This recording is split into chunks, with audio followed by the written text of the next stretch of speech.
my point about getting out early, because when you look at their schedule, you can make waves in the back end. But you sit there and you look, you got the Bills, the Rams, and the Lions to begin the season.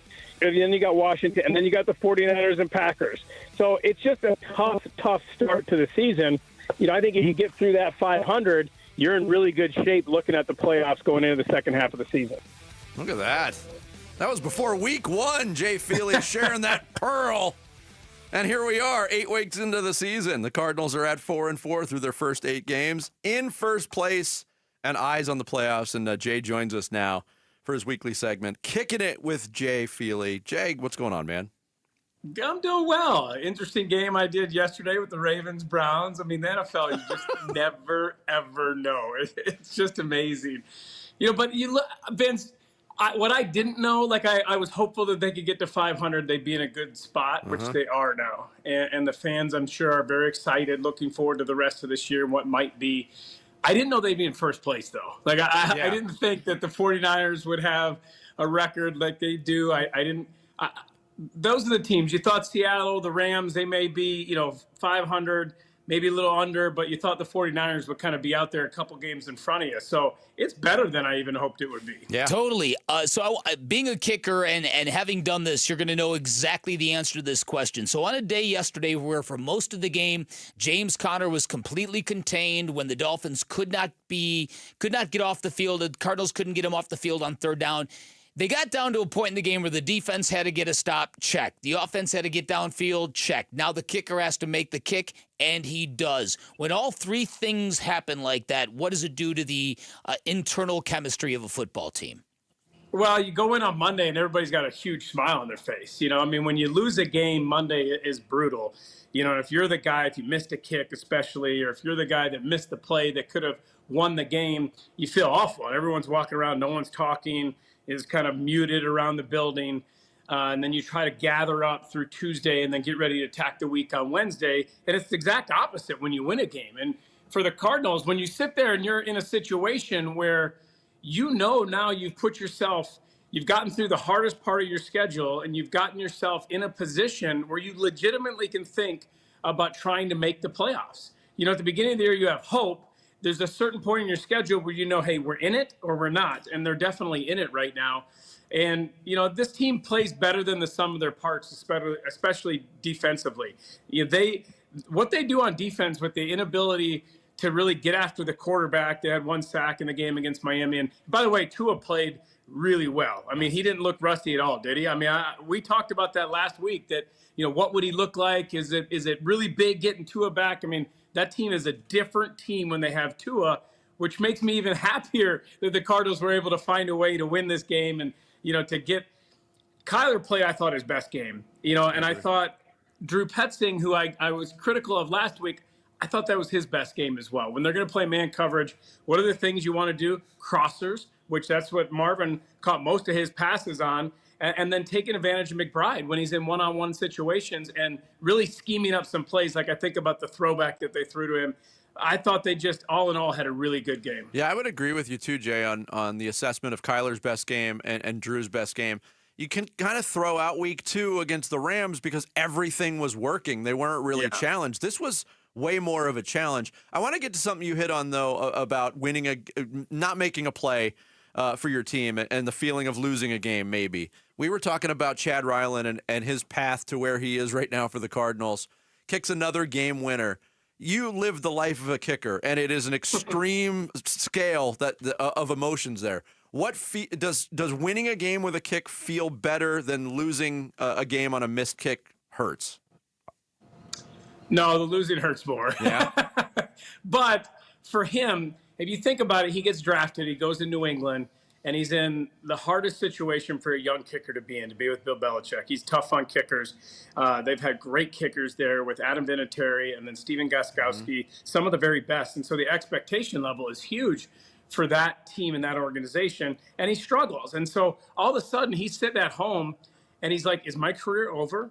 Did I have my chance and I lost it? And I'll never get that chance again, because you don't know. And I remember sitting at home and having a couple times and having those thoughts, and trying to go out and work and practice when you don't know if that phone's ever going to ring and someone's going to bring you in and give you another chance again. And so you get that chance and you come here and you know that, well, I'm probably not the kicker for the rest of the year. I might get a couple games because Prater is their kicker, and he's still been kicking well at his age.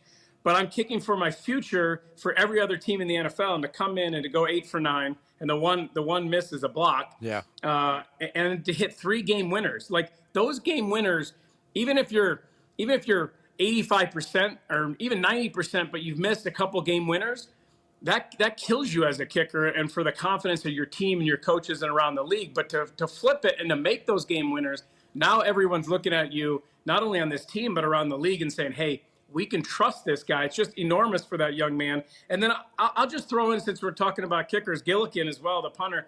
He's had 7 punts in the last 2 games, 6 of them inside the 15-yard line. Yeah, great. People don't know and to kind of think about that, how big an impact that is. But each time he kicks it inside the 15-yard line and the 10-yard line, that's like a % or 2 that helps you on the win side, right? When they look at analytics, the impact of those, you take away the scoring about 15%. So those plays are big plays rather than kicking touchbacks for him as well. That's a great point. I'm glad you brought up Blake because he has really been sensational punting the football and pinning teams deep in their own territory. All right, I'm curious what you think about this because the Cardinals defense, they're clearly maybe underfunded, undermanned a little bit, but they've got a lot of fight in them. They were very physical, very violent yesterday. Do you think Monty Ossenford owes it to this team to go out and get an edge rusher to serve the fan base, to serve the locker room, to reward a team that's sitting in first place? Talk to me, Vic. Come on, right? Because we said it last week, right? If they get to 4-4, you got to be aggressive at the trade deadline. Yes, and that's what Monty's got to do. He's got to go out there and look and try and find somebody. You got a lot of cap room, and so you're in a position where you can go find somebody and try to get somebody to bring them in to help this team on the defensive side. You got to get pressure. On and losing Van Ginkel, that was tough, right? I mean, you got to go out and try to find somebody on the defensive side of the ball that's going to help this team get after the quarterback. You have to be able to get after the quarterback to play great defense. The safeties are awesome. I mean, looking at them, I think they had 24 tackles between the two of them. Buddha is just my favorite player in the NFL, the way he plays and the way they use him, and he gets after it. So help that defense by getting somebody to get after the quarterback. There you go. You mentioned, Jay, that for CBS you did the Baltimore-Cleveland game yesterday. Well, I didn't watch the game, but the final score made me laugh. The stat line from Jameis Winston made me laugh. And Lamar Jackson throwing his helmet down in disgust that he had lost to the Browns. Yes. But they kept dropping balls over and over for Lamar. I mean, perfect balls. And then they have an opportunity to get an easy interception, maybe the easiest interception Kyle Hamilton could ever have, like a pat and go interception that would have sealed the game. And he dropped that ball. I mean, it was just unbelievable. But what were you going to say, Vince? We were talking about the plight of the Browns fans. They win the game. They beat a rival that they hate. But I'm sure most of them were pissed off that they had to wait that long to get that level of quarterback play. All right, so here, I said this on the air, but in Deshaun Watson's entire career with the Browns, he had not thrown for 300 yards. Jameis throws for 300 yards. He hadn't thrown for over 200 yards this year, and Jameis, obviously, he went over 200 early in the third quarter. They hadn't scored 20 points in a game all year. They went over 20 points for the first time. It was just, for the Browns fans, I think it was like, hey, we've been blaming Deshaun Watson and saying, like, what is wrong with our offense? And you go back to last year, Kevin Stefanski, the best job that he did was with Joe Flacco when Joe came in and they made the playoffs. So I think it's fair to say, like, Deshaun was a big part of those issues on that offensive side of the ball. Absolutely. Jay, great stuff as always. Thank you, we'll talk Jay. to you next Monday. Okay, guys. See ya. Thanks. Kicking It with Jay Feely, brought to you by Y Refi. We do it every Monday as Jay joins us via video link. Thanks for watching Bickley and Marotta. Click to see the latest Bickley Blast and hit the button in the middle to subscribe to Arizona Sports.